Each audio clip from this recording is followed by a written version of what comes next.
Oh, this is not good.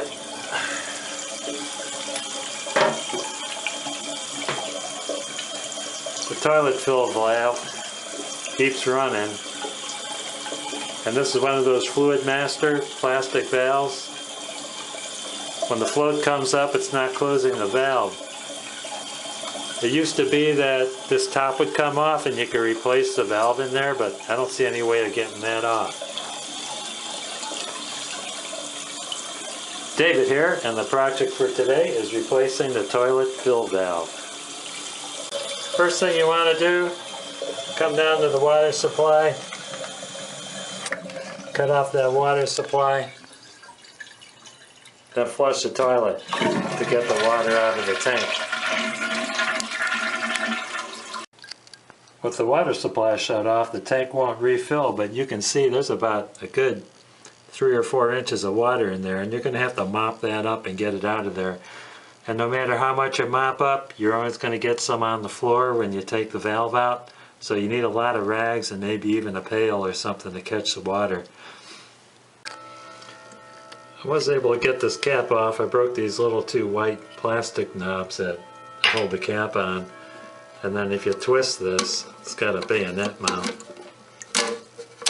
Twist that, get it off. I looked at the gasket under there. There's no grit or anything in there, and the gasket looks good. I put it back together and tried it again, and it's still leaking, so I'm going to replace it. You can get more water out of the tank by just holding the valve up, letting the water go down. So now I'm down to about an inch of water in here.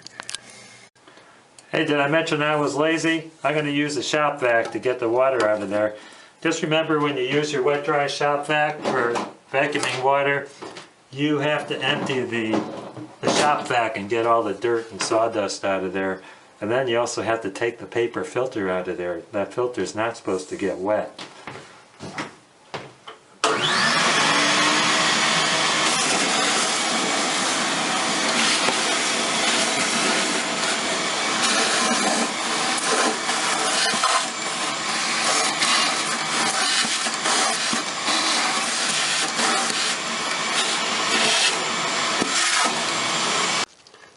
Next step is to undo the line going to the valve. Don't forget, you got to turn that water line off over there. And pretty easy because they have these hand tighten fasteners nowadays. And guess what I'm using?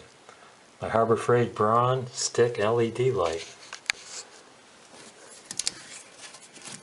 Oh, I better get a rag. Darn it, it's leaking. Told you guys to get some rags. There we go. After you get that line unhooked, there's a nut here that is also a hand tighten nut. That's plastic. Undo that. If it's someone put it on too tight, you might need a channel locks to get it off, but you should never really gorilla down on those. You tighten these nuts too tight and you could crack the ceramic. With the bottom nut off, take off the bowl fill hose. And now you can just lift up on the fill valve and remove that. Get the water off of it.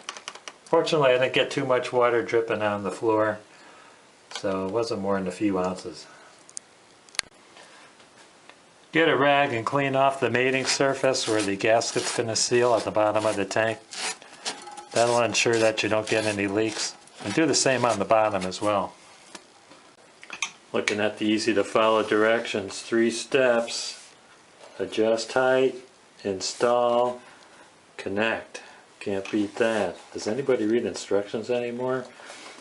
I'm looking on the box to see if this product causes cancer in California. Fortunately, I'm not in California and don't plan to be, but I want to stay away from those carcinogens. By the way, this is model number Fluidmaster 400A. What you get in the box is you get the new valve, you get some nuts and a clamp to hold the bowl fill tube, and directions. Let's see if they're just hieroglyphs or you actually have them in English. Hey, do not use putty. Don't have to worry about that. The instructions are very clear, easy to follow with great illustrations. Yeah, here I didn't even read directions and I knew to remove the old fill valve. So I'm doing something right. Okay, I'm going to read these and then install. Oh, the back side is in Spanish for my Spanish speaking friends. One of these days I'm going to contact you guys and try to get some interpretations of some of my Spanish instruction manuals. Okay, next step is to put this shank washer on the bottom of the fill valve. Instructions aren't specific about which way it goes, but I'm pretty sure the end with the lip points down into the hole on the bottom of the tank. So let's get that on there.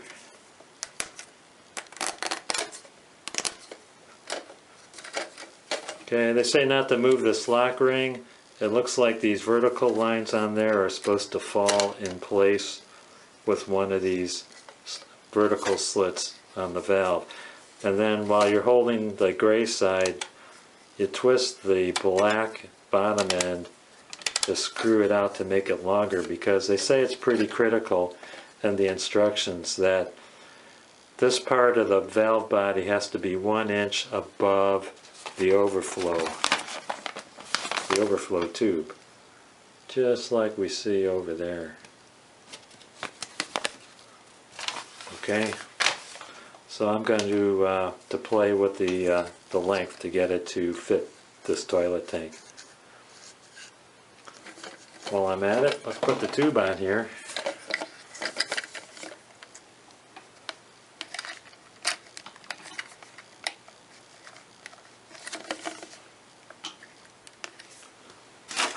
And I could put the clip on the other end. This tube might have to be trimmed based on the dimensions of your tank. Worry about that later.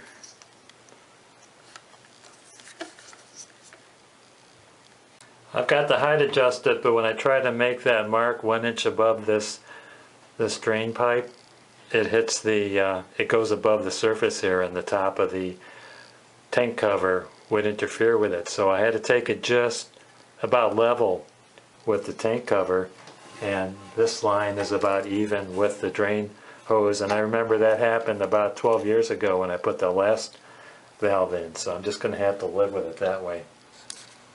The next step is to go underneath and tighten up the nut. This is the nut they give. Looks kind of flimsy to the old one. The old one's beefier.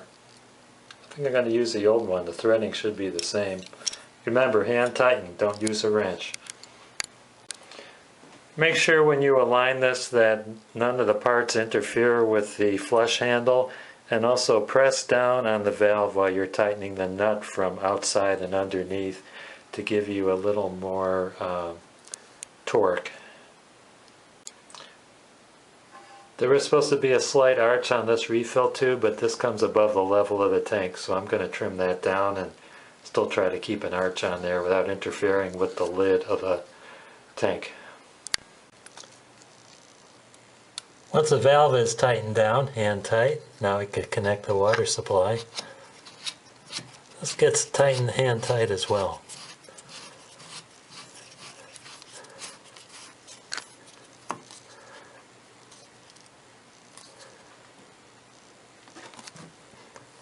Let's open the valve and check for leaks.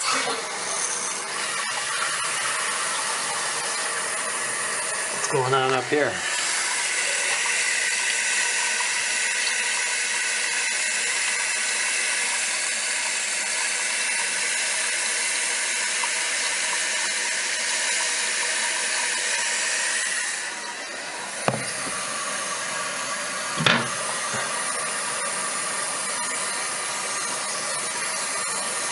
Still dry, there's no leaks.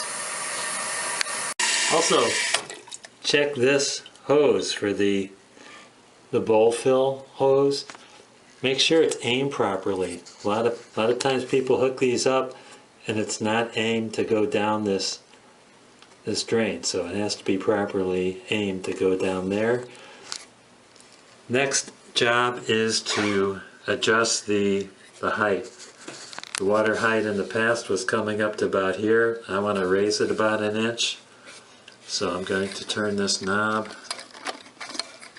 which is going to do what? Raise the float or lower the float? Yeah. Okay.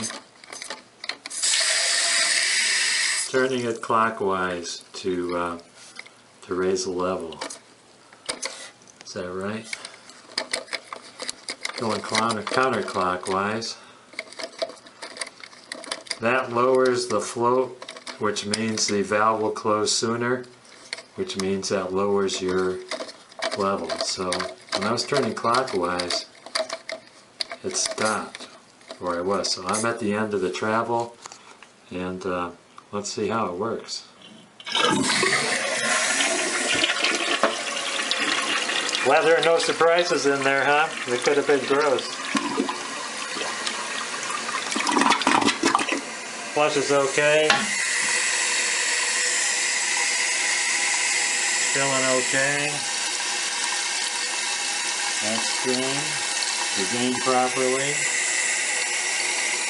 The hose is slightly above the lid. When that touches, what's going to happen to that? I might have to adjust the length of that, but it's close. Here's where we're at. Maybe 1/4 inch. I just don't want the lid to fit over that and then change the aim of the water where it's missing the tube. So far so good. I'm feeling down below with a classic reach around. Everything's dry. Success. Thank you for watching. There are instructions here on what to do for troubleshooting. If the valve turns on and off by itself, if the valve does not turn on, it will not turn off. There's tips for what to do here. This is the most important one. If there's problems, lots of times you get debris in your water and it clogs the valve. This shows you how to take the cap off without breaking it, which is what I did. It shows where the seal is, shows how to clean the seal. In some cases you might have to replace the seal, and those seals are available from the company. It's a stock number 242.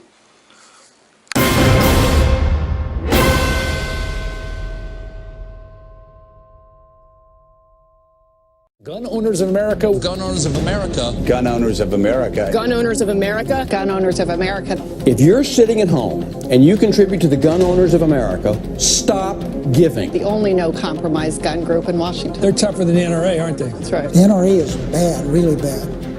Gun owners of America is even worse than bad. We do not support gun control. We do not support gun control fully loaded. We do not support gun control light. We have opposed every gun control at the federal level.